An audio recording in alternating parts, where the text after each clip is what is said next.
Today's episode is brought to you by Forvis Mazars. SoundCartel.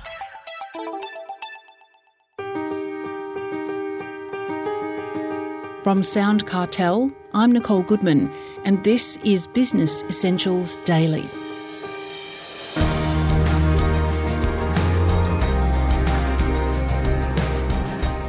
The foundation of good business practice is based on trust and healthy relationships with suppliers, clients and staff. But a good business relationship is no substitute for a signed contract. Ryan Solomons is head of legal at Vault Legal. And because he's seen it all, he knows that a detailed and signed contract will save time, money and angst should things fall apart in the future. People do still enter handshake agreements, but as Ryan tells Chris Ashmore, they're far less common than a generation ago. They're less common, and they're less common because there's a large body of case law that indicates that it's not a good idea to enter into a handshake agreement. Even with a written contract, there's still a level of trust between the parties because you might have a very good agreement that mitigates your risk, but ultimately, if you have to go to court to enforce that agreement, it's inherently risky and expensive. So it's best to avoid. So there's still that level of trust there. But look, ultimately, a written agreement builds trust. It builds trust because each party sets out their expectations and their obligations clearly. Well, I guess like most lawyers, you're not a fan of handshakes. Can you go into detail why not? Well, look, our job as lawyers is to mitigate risk. And a handshake agreement exposes a party to significant risk and uncertainty. You know, when it comes to a contract, what services are being provided? What goods are being provided? What is the price? What are the payment terms? Who's responsible for loss or damage? Who's responsible for delivery and replacement? These are unknowns if you have a handshake agreement. So it's really important that parties outline the terms and conditions of a contract in writing. Do you have any examples of when a handshake agreement has gone pear-shaped? Yeah, look, we acted for a client once who bought into a business without actually having a written agreement. And unfortunately, their business went bankrupt shortly thereafter. And that person didn't have a lot of redress against the individual who they purchased the shares on because they didn't provide any warranties as to the financial viability of the company, what assets and liabilities the company had. So when the company went belly up, ultimately, well, the other side just said, well, you bought the business as is. Well, you have 5 reasons to support documenting handshakes. If we can go through each one, the first you have is accountability. First accountability. It creates certainty for parties by detailing expectations and deliverables and where goods are to be supplied, timeframes for delivery, payment terms, and the quality of the goods. And the second is no surprises. I think it's really important to avoid any misunderstandings in an agreement. If everything's detailed in writing, you're less likely to disagree. Also, if everything's detailed in writing, it then addresses all the potential arrangements that can occur.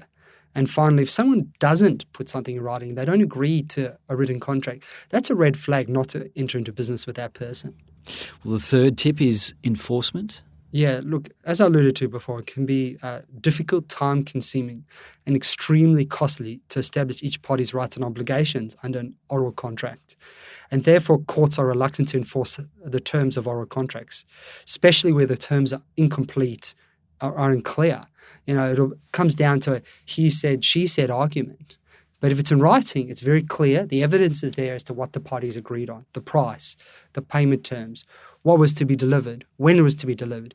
If that's verbal, all the court can rely on is what the party said, which may not be reliable. Number 4 is confidentiality. Yeah, look, sometimes it's unclear in a contract or in a commercial arrangement between parties what is confidential and what is not, and what exceptions are there for the disclosure of information.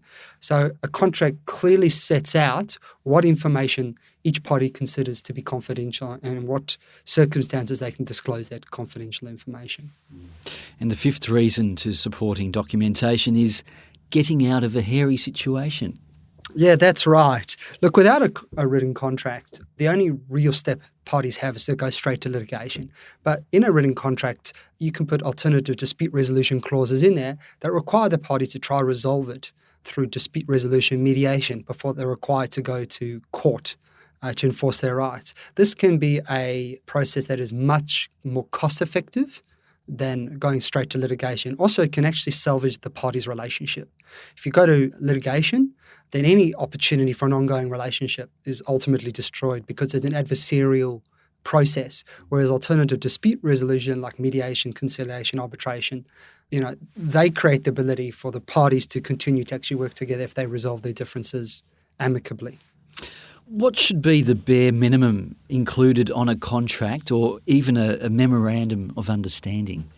Well, look, I think the main terms a contract should have, or a memorandum of understanding, is description of the goods or services, the supplier's obligations, the customer's obligations, price and payment terms, warranties and representations around what they're supplying, confidentiality and intellectual property terms as to who owns the intellectual property developed during the course of the contract, indemnities and liability provisions, termination provisions, permitting each party to terminate the contract for convenience or upon a breach by one party, dispute resolution clauses like I referred to earlier, force majeure provisions. Force majeure is the act of God, a situation outside of the control of the parties that causes the contract to be unenforceable. One party cannot perform its obligations under the contract because of an act of God, fire, flood, terrorism, so forth, as well as the typical boilerplate clauses that you put in contracts around, cannot be varied or signed without the consent of both parties in writing.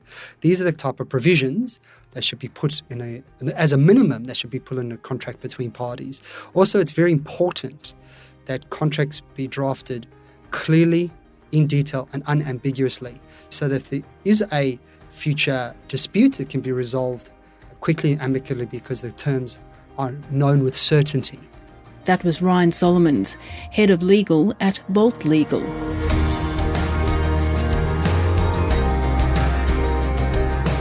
This episode of Business Essentials Daily is produced by the team at SoundCartel. Thanks for listening. I'm Nicole Goodman. We'll bring you more Be Daily tomorrow. Follow at BE Daily Podcast across social media and head to bedaily.com.au for more from the Business Essentials Daily podcast.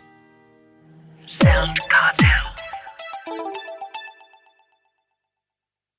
This episode was brought to you by Forvis Mazars. To find out more, visit forvismazars.com/au. That's FORVISMAZARS.com/au.